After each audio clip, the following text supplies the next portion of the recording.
Hello, welcome to chemistry zone. વિદ્યાર્થી મિત્રો, આપણે ભણી રહ્યા હતા haloalkane haloarene chapter before exam. હવે હેલો અલ્કેન હેલો એરિન ચેપ્ટરમાં આપણો જે રનિંગ ટોપિક હતો એ ટોપિક હતો હેલો અલ્કેન ની રાસાયણિક પ્રક્રિયાઓ। આ ટોપિક હતો। હેલો અલ્કેનની રાસાયણિક પ્રક્રિયાઓમાં આપણે પહેલું શીખ્યા હતા વિસ્થાપન પ્રક્રિયાઓ, અને એ પણ કેન્દ્રાનુરાગી વિસ્થાપન ભણ્યા હતા। કેન્દ્રાનુરાગી વિસ્થાપન, અને એ કેન્દ્રાનુરાગી વિસ્થાપન પ્રક્રિયામાં SN1 અને SN2 એક આણ્વીય કેન્દ્રાનુરાગી વિસ્થાપન પ્રક્રિયા અને દ્વિઆણ્વીય કેન્દ્રાનુરાગી વિસ્થાપન પ્રક્રિયા ભણ્યા હતા। એના પછી નેક્સ્ટ આપણે ભણ્યા હતા વિલોપન પ્રક્રિયા, જેમાં બીટા વિલોપન એટલે કે ડીહાઇડ્રોહેલોજિનેશન અને ઝેટસેવ ફોર્મ્યુલા એક આ ટોપિક કવર કર્યો હતો। અને એમાં જ ત્રીજા પ્રકારની પ્રક્રિયાઓ આવે છે ધાતુ સાથેની પ્રક્રિયાઓ। કઈ પ્રક્રિયાઓ આવે છે? ધાતુ સાથેની પ્રક્રિયાઓ। વેટ ફોર 1 મિનિટ। ધાતુ સાથેની પ્રક્રિયાઓમાં આપણો જે પહેલો ટોપિક છે એ આપણે ભણવાના છીએ આજે ગ્રિગ્નાર્ડ પ્રક્રિયા। ધાતુ સાથેની પ્રક્રિયાઓમાં એક છે ગ્રિગ્નાર્ડ પ્રક્રિયા અને એમાં બીજી છે વુડ્સ પ્રક્રિયા। આપણે લાસ્ટ લેક્ચરમાં ગ્રિગ્નાર્ડ ભણી ચૂક્યા હતા, છતાં પણ થોડુંક રિવિઝન પાછું કરી જ લઈએ, એટલે ફરી તમને ગ્રિગ્નાર્ડ યાદ આવી જાય કે ઓકે ગ્રિગ્નાર્ડમાં શું ભણ્યા હતા, એટલે થોડું રિવિઝન પણ થઈ જાય। તો ગ્રિગ્નાર્ડ પ્રક્રિયાની જે વાત હતી એમાં 1900 માં વિક્ટર ગ્રિગ્નાર્ડ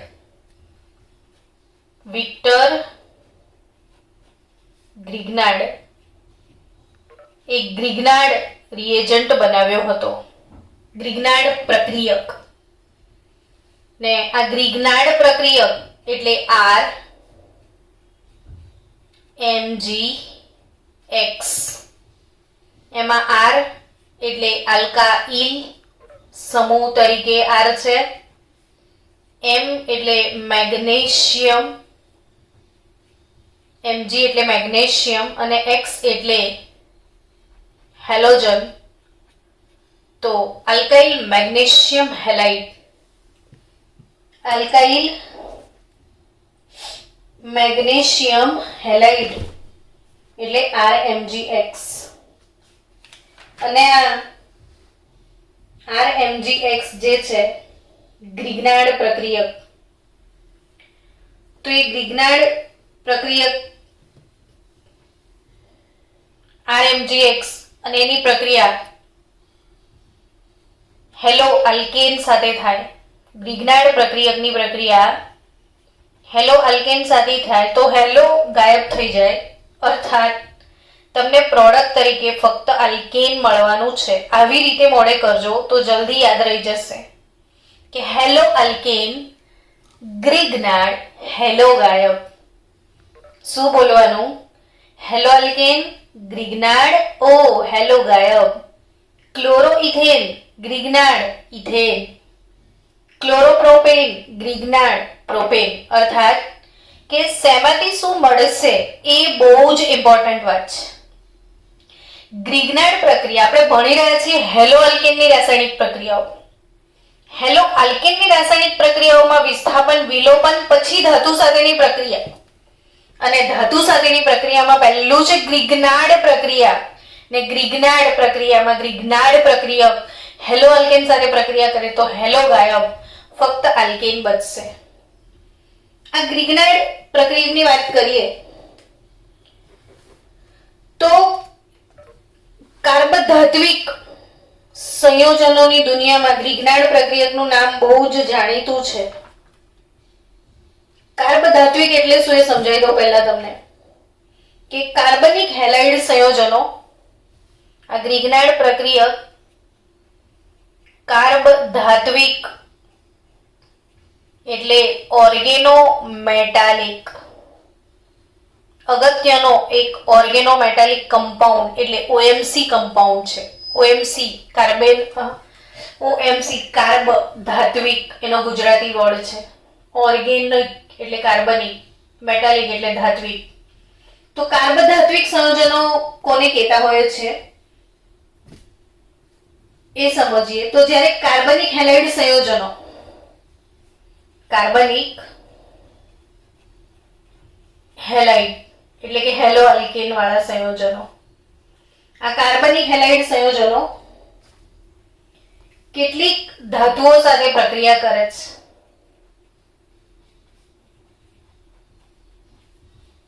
જેવી કે લિથિયમ, મેગ્નેશિયમ, ઝિંક અને એવી ધાતુઓ સાથે પ્રક્રિયા કરીને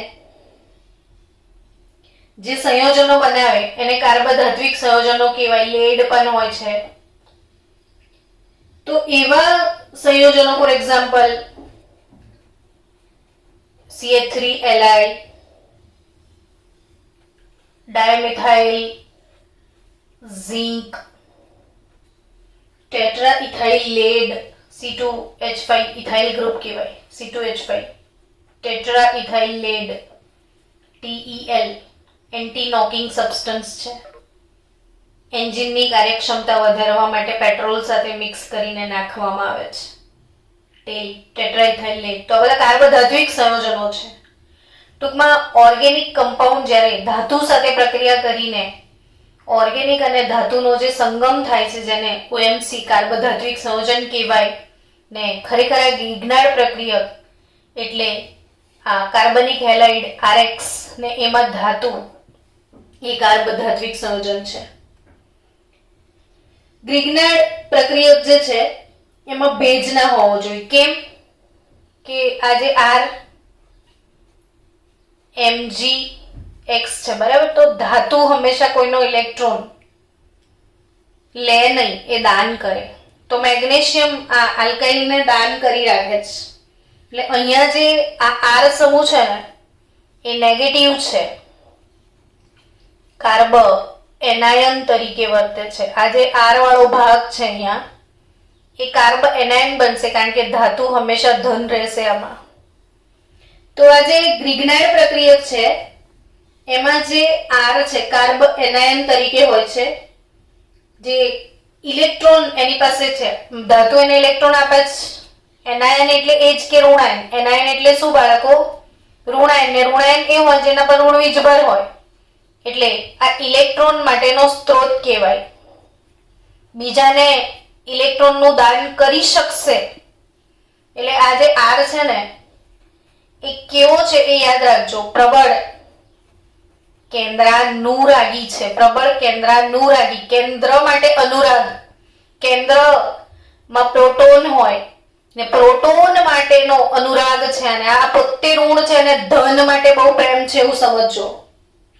અહીંયા R ઋણ છે એને ધન માટે બહુ આકર્ષણ છે. પ્રબળ કેન્દ્રાનુરાગી છે ને એ પ્રબળ કેન્દ્રાનુરાગી છે ને એટલે જ બાળકોને બહુ સચવવું પડે. કેમ કે પ્રબળ કેન્દ્રાનુરાગી છે એટલે એ પ્રોટોન વાળો કોઈ બી સ્ત્રોત હોય, જેમ કે પાણી, પછી આલ્કોહોલ,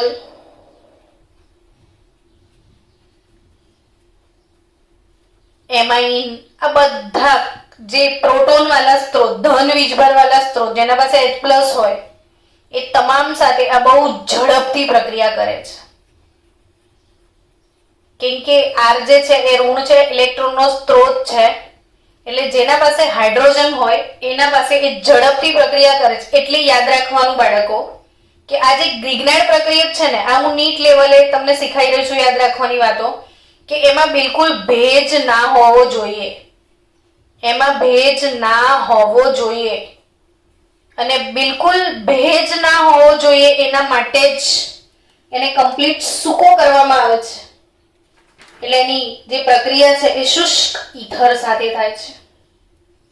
ગ્રિગ્નાર્ડ પ્રક્રિયા જે શુષ્ક ઈથરની હાજરીમાં કેમ થાય છે એ હું સમજાવી રહી છું કે આ શુષ્ક ઈથર લેવામાં આવે છે. શુષ્ક એટલે સૂકો, સૂકો એટલે જેમાં ભેજ ના હોય, ને ભેજ વગરનો શુષ્ક ઈથર ગ્રિગ્નાર્ડ પ્રક્રિયા માટે વપરાતો હોય છે. તો ગ્રિગ્નાર્ડ પ્રક્રિયા જે છે, ગ્રિગ્નાર્ડ પ્રક્રિયક જે છે એ કેવી રીતે પ્રક્રિયા આપે છે હવે એ આપણે સમજી લઈએ. તો હેલો અલ્કેન જે છે RH હેલો અલ્કેન, એની પ્રક્રિયા મેગ્નેશિયમ ધાતુ સાથે શુષ્ક ઈથર, જેને સૂકો ઈથર કહેવાય, એની હાજરીમાં કરવામાં આવે છે. અને તમને એમાંથી મળવાનું શું છે તો RMgX ગ્રિગ્નાર્ડ પ્રક્રિયક. ને હવે આ ગ્રિગ્નાર્ડ પ્રક્રિયક એનું જલીય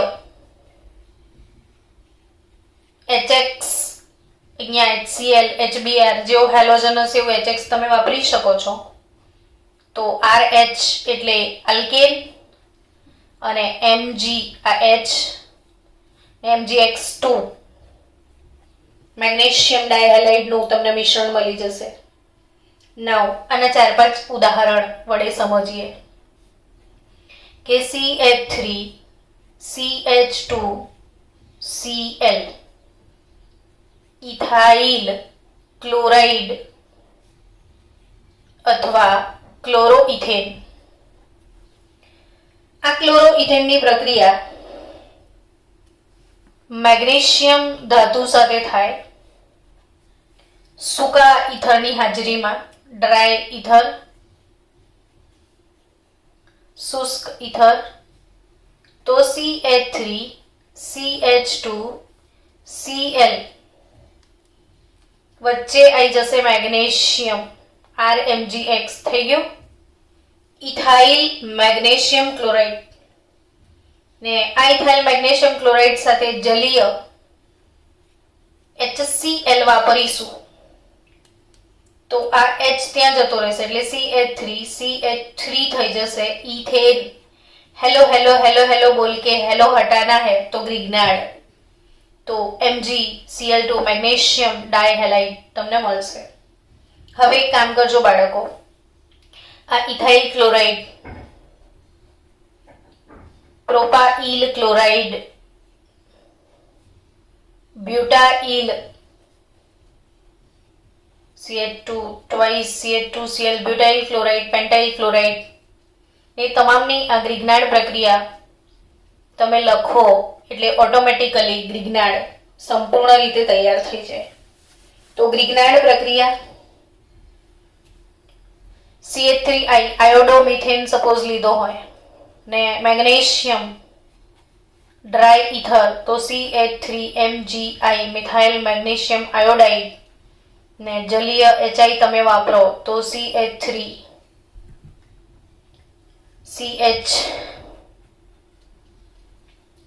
થઈ જશે ને, કે H અહીંયા CH3 પ્લસ CH4 ને મેગ્નેશિયમ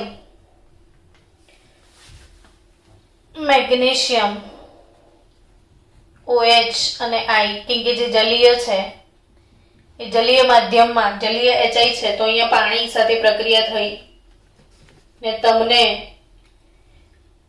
ગ્રિગ્નાર્ડ પ્રક્રિયકમાં MgOHI મળશે અહીંયા. તો આ એક અલગ પ્રક્રિયા છે આયોડિન વાળી, એ પણ યાદ રાખજો.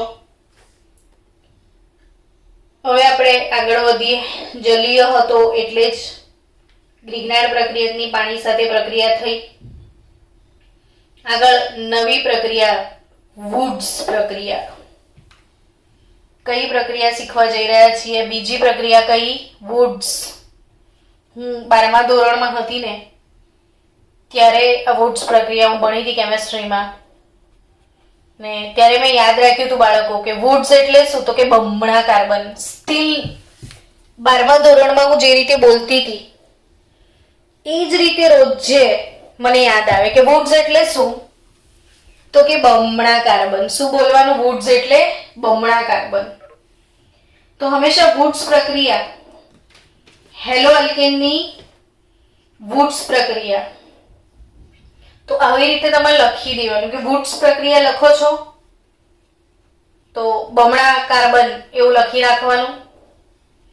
તરત વુડ્સ એટલે શું, પ્રક્રિયક કોણ એવું વિચાર આવે તો સૂકો ઈથર અને સોડિયમ ધાતુ.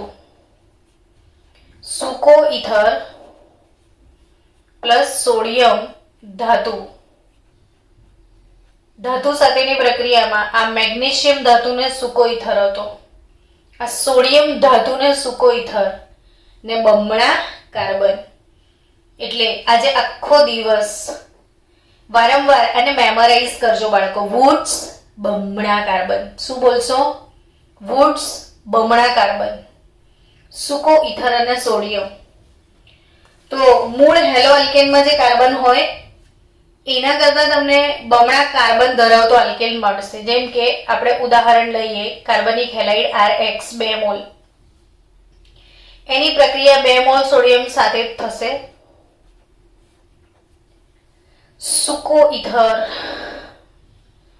કેમ કે સોડિયમ ધાતુ બી પાણી સાથે ભેજ સાથે પ્રક્રિયા કરીને સોડિયમ હાઇડ્રોક્સાઇડ આપી દે એટલે બધું ડ્રાય રાખવું પડે. તો RR 2NaX નિપજ તરીકે મળશે. For example CH3 CH2 Br. તો 2 મોલ ઇથાઇલ બ્રોમાઇડ લઈ લીધો, એની 2 મોલ સોડિયમ સાથે પ્રક્રિયા થાય તો CH3 CH2 CH2 CH3. શું સમજ્યા હવે જુઓ કે આ બ્રોમો ઇથેન હતું, બ્રોમો ઇથેન છે. ઇથેન એટલે 2 કાર્બન. અહીંયા તમને નિપેજ મળે છે બ્યુટેન એટલે 4 કાર્બન. 2 થી 4 એટલે બમણા થઈ જાય છે, તો એ વુડ્સ જ હોય. બમણા કાર્બન તમને કોણ આપે બાળકો? વુડ્સ આપશે. કોણ આપશે? વુડ્સ પ્રક્રિયા બમણા કાર્બન વાળી પ્રક્રિયા થશે અને વુડ્સની જ નિપજ એટલે બમણા કાર્બન. એટલે આ પ્રક્રિયામાં હંમેશા બમણા થાય ને એટલે એક ખાસિયત છે કે એકી સંખ્યા ધરાવતું કાર્બનની એકી સંખ્યા ધરાવતું સંયોજન નહીં મળે તમને. ડબલ, બ્યુટેન, ઓક્ટેન, પેન્ટેન નહીં મળે, હેક્ઝેન મળશે. તો હંમેશા બેકી સંખ્યા ધરાવતી જ નિપજ આવે. બમણા કાર્બન થયા ને કોઈના બી, જો તમે અહીંયા શું લેશો CH3Cl લો તો સોડિયમ ધાતુ સાથે પ્રક્રિયા કરો એટલે બમણા થશે. તો મિથેન ની બમણા શું થશે? ઇથેન. સમજ્યા?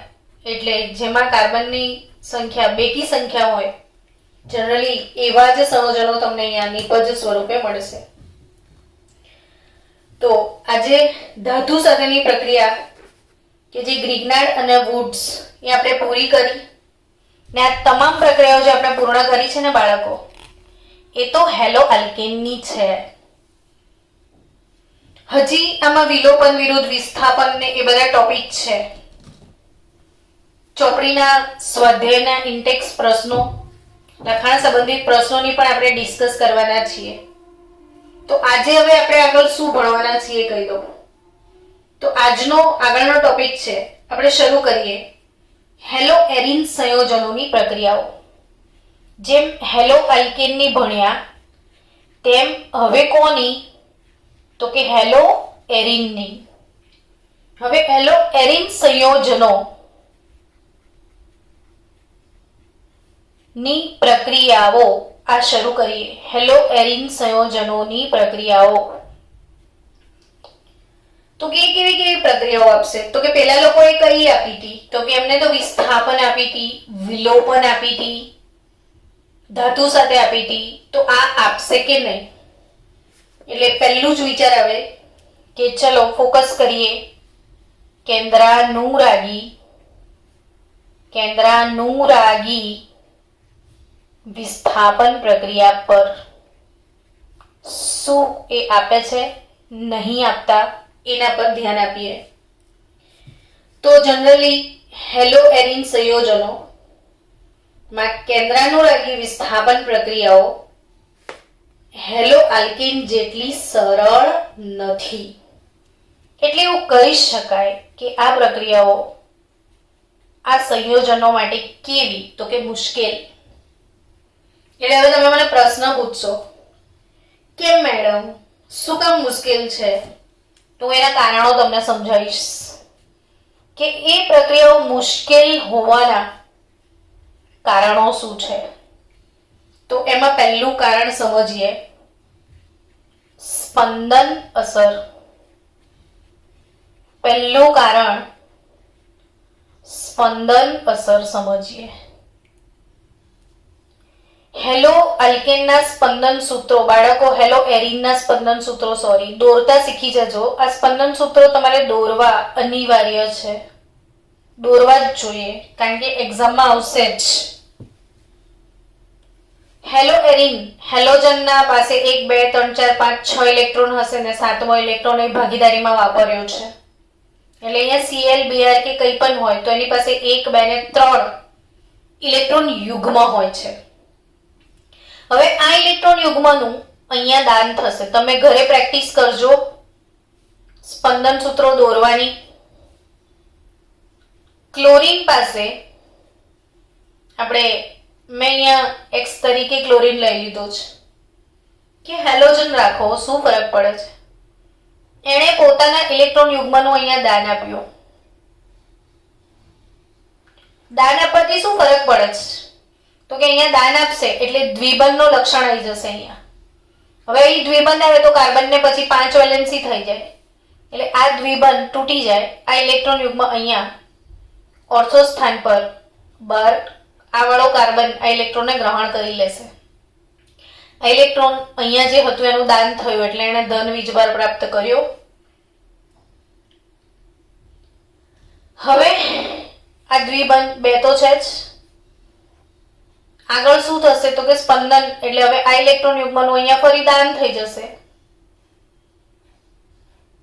આ ઓર્થો સ્થાન વાળા ઇલેક્ટ્રોન યુગ્મનું અહીંયા દાન થયું એટલે આ 2 ઇલેક્ટ્રોન આ સ્થાન પર આ કાર્બન મેળવી લેશે.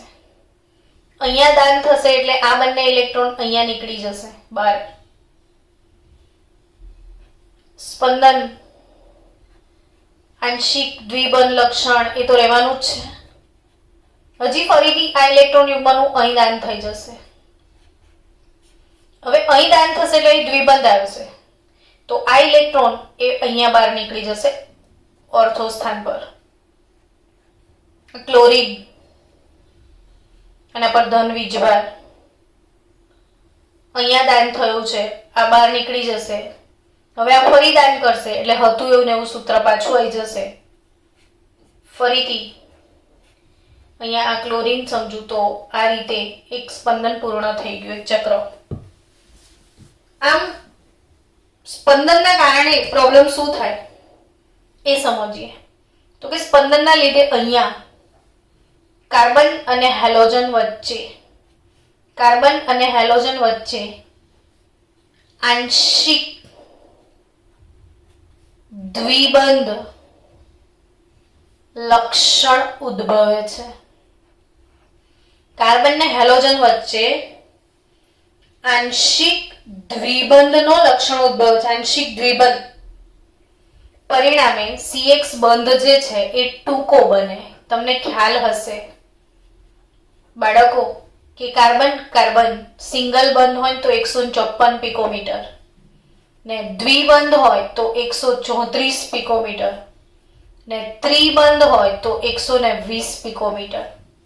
એટલે જેમ બંધ ક્રમાંક વધતો જાય એમ બંધ લંબાઈ ઘટતી જાય છે. જો આમાં દ્વિબંધ છે ને તો બંધ ટૂંકો થઈ જશે. અગર સિંગલ હતો તો 154 નો હતો, ડબલ હતો તો 134 નો થઈ જાય. પણ આ તો કાર્બન કાર્બનની વાત છે. હું તમને સમજાવવા માંગુ છું કે જેમ દ્વિબંધ બંધ ક્રમાંક વધે તેમ બંધ લંબાઈ ઘટી જશે.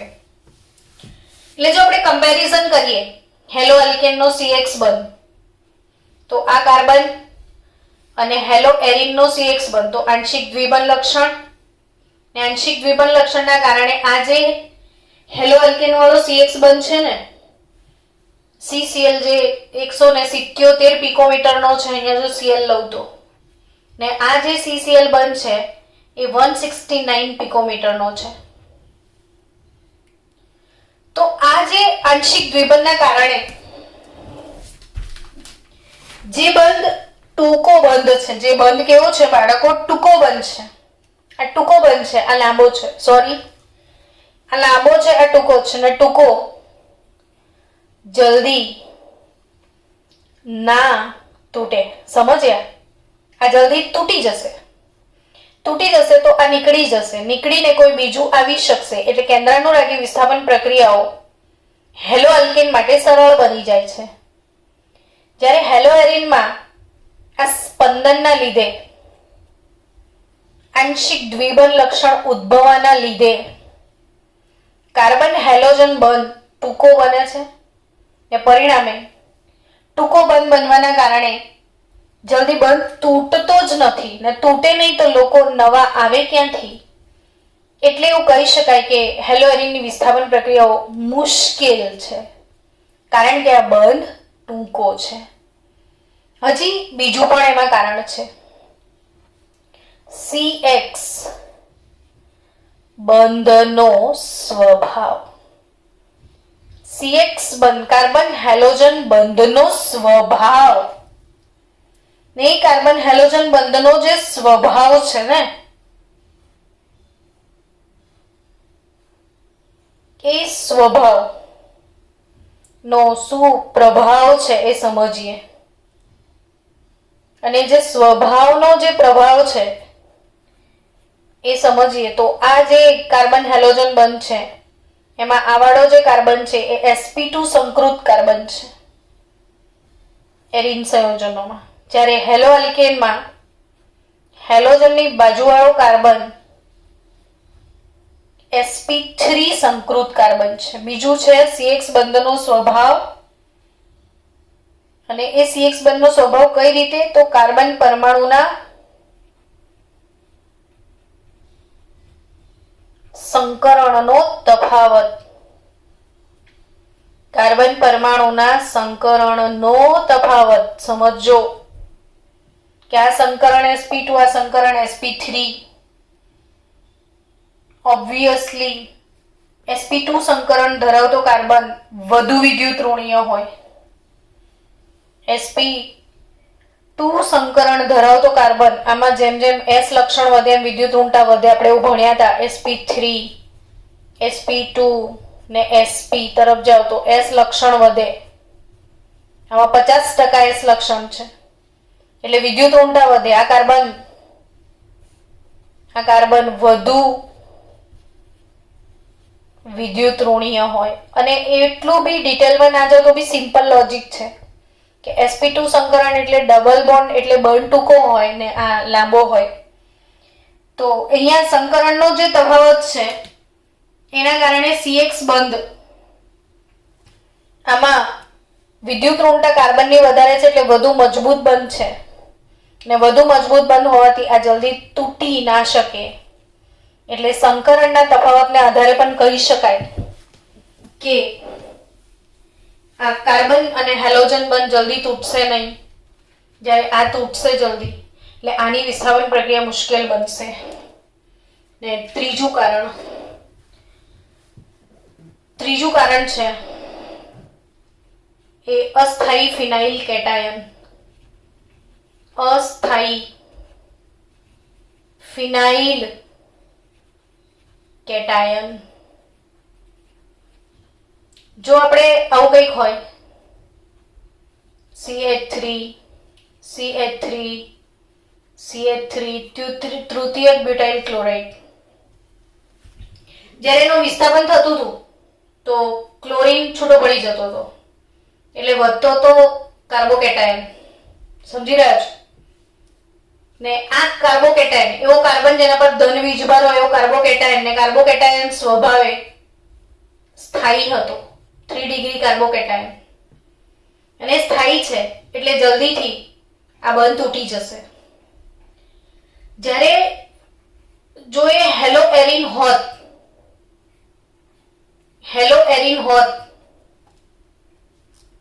ને હેલોજન અહીંથી છૂટો પડે તો આના પર ધન વીજભાર આવે, જેને ફિનાઇલ કેટાયન કહેવાય. અને આ ધન વીજભારિત ફિનાઇલ કેટાયન અસ્થાયી, કોઈ પણ વસ્તુમાંથી અસ્થાયી તરફ જવાનો કોઈ વિચાર જ ના.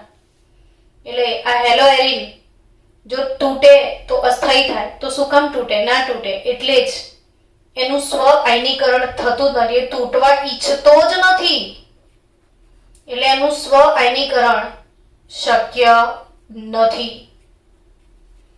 અહીંયા તૂટવા ઈચ્છે છે, કેમ કે એ તૂટ્યા પછી સ્થાયી બનવાનો છે, જ્યારે અહીંયા તૂટ્યા પછી અસ્થાયી બનવાનો છે. એટલે આ તૂટી શકે છે, આ નથી તૂટતો, એટલે અહીંયા સ્વ આયનીકરણ થતું નથી.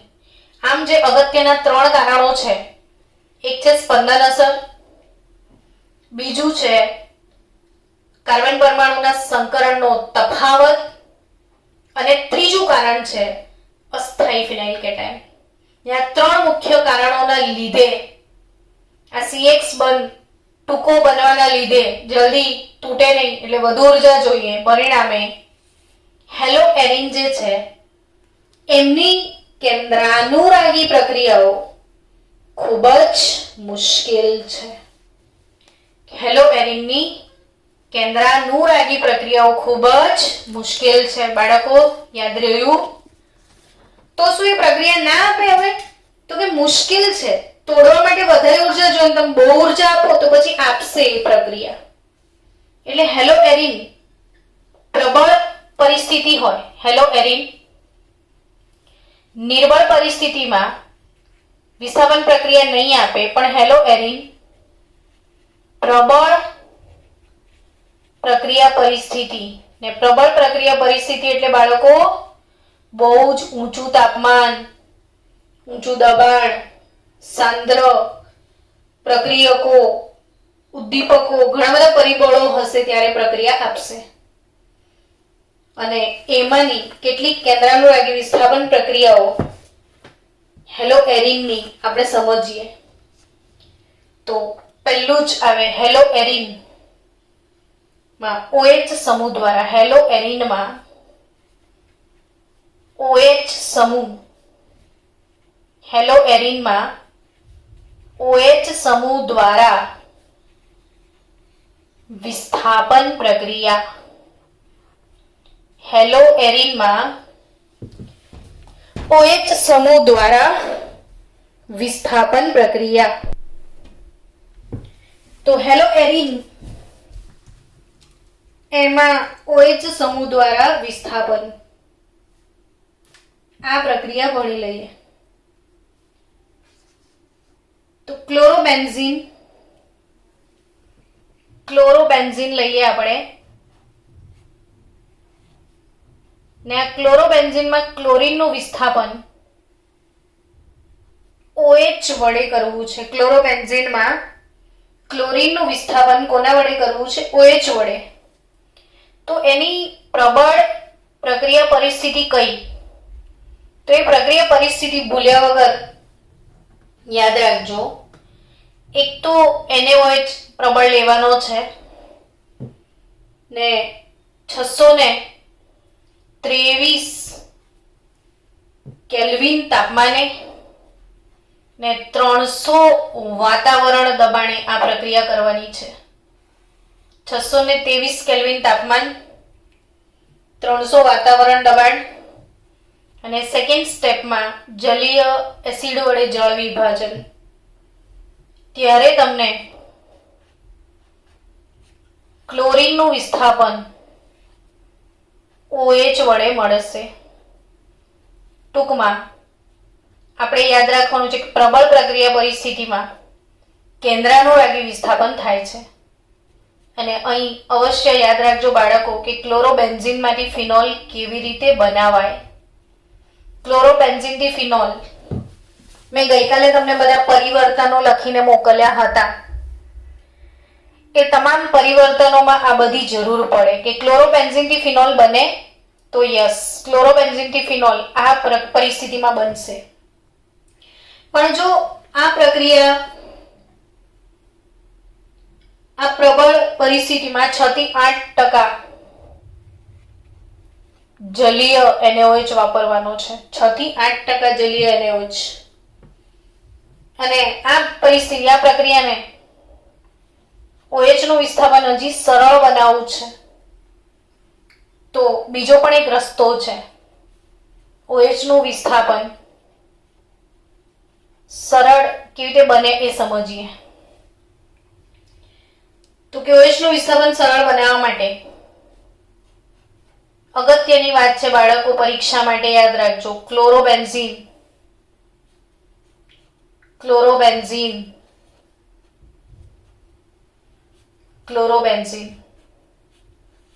ધીરે ધીરે લખતા સમજીએ છીએ. ના આવડે એવું ના બને, ધ્યાન આપશો તો 100% આવડશે.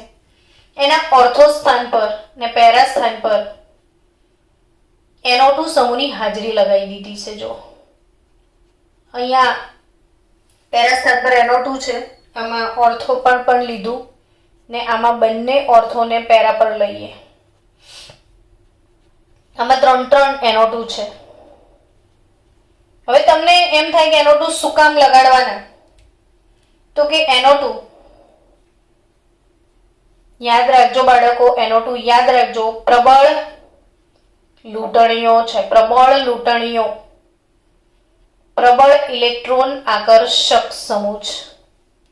NO2 એટલે stronglutonia.com ને સ્ટ્રોંગેસ્ટ લુટોનિયા.com જે NO2 છે એ આ રિંગમાંથી ઇલેક્ટ્રોનો લૂંટી જશે. રિંગમાંથી ઇલેક્ટ્રોન લૂંટી જાય તો આ બંધમાં ઇલેક્ટ્રોનની ઉણપ સર્જાય તો જલ્દીથી ક્લોરીન છૂટો પડી જાય અને જલ્દીથી OH નું આગમન થશે. અહીંયા ક્લોરીન છૂટો પડતો નથી એટલે આટલી પ્રબળ પ્રક્રિયા વાપરી. तो आ क्लोरीन घी जब सीधी उंगली से ना निकले तो उंगली को टेढ़ा किया जाता है, ऐसी कहावत है. डायरेक्ट नहीं था तो कुछ और करना पड़ेगा. समझे कि नहीं आप? जब हमारा काम सीधा नहीं हो रहा है तो काम को आसान बनाने के लिए हमने कुछ और फंडा लगाया. हमने यहाँ पे ऐसा समूह लगा दिया जो बहुत इलेक्ट्रॉन आकर्षक है, प्रबल लूटणिया है. એટલે આપણે અહીંયા લૂંટણીઓ લગાવ્યો છે જે ઇલેક્ટ્રોન બધા રિંગમાંથી ખેંચી જાય અને રિંગ અહીંથી ઇલેક્ટ્રોન ખેંચી જાય એટલે જલ્દી ક્લોરીન છૂટો પડે અને જલ્દી OH આવી જશે. તો આ બંધને તોડવા માટેનો રસ્તો વાપર્યો. હવે પરિસ્થિતિ પર ધ્યાન આપજો, પરિસ્થિતિ પર કે પહેલી જે પ્રક્રિયા પરિસ્થિતિ છે એમાં NaOH એ તો વાપરીશું જ, પણ આજે 623 કેલ્વિન તાપમાન છે ત્યાં ધ્યાન આપીને ફોકસ કરજો. આ પ્રક્રિયા ફક્ત 443 કેલ્વિને થઈ ગઈ કારણ NO2 નું આગમન. જેટલું સરળ નથી થતું એ સરળ બન્યું કારણ NO2 નું આગમન. 443 કેલ્વિન તાપમાને આ પહેલું સ્ટેપ. બીજા સ્ટેપમાં જળ વિભાજન તો હશે જ ને આપણને બનશે ફિનોલ, પેરાનાઇટ્રોફિનોલ મળશે તમને. NaCl છૂટું પડી જશે. હવે સેકન્ડ બે NO2 લગાડીએ તો શું? તો કે હજી ઝડપથી પ્રક્રિયા થાય.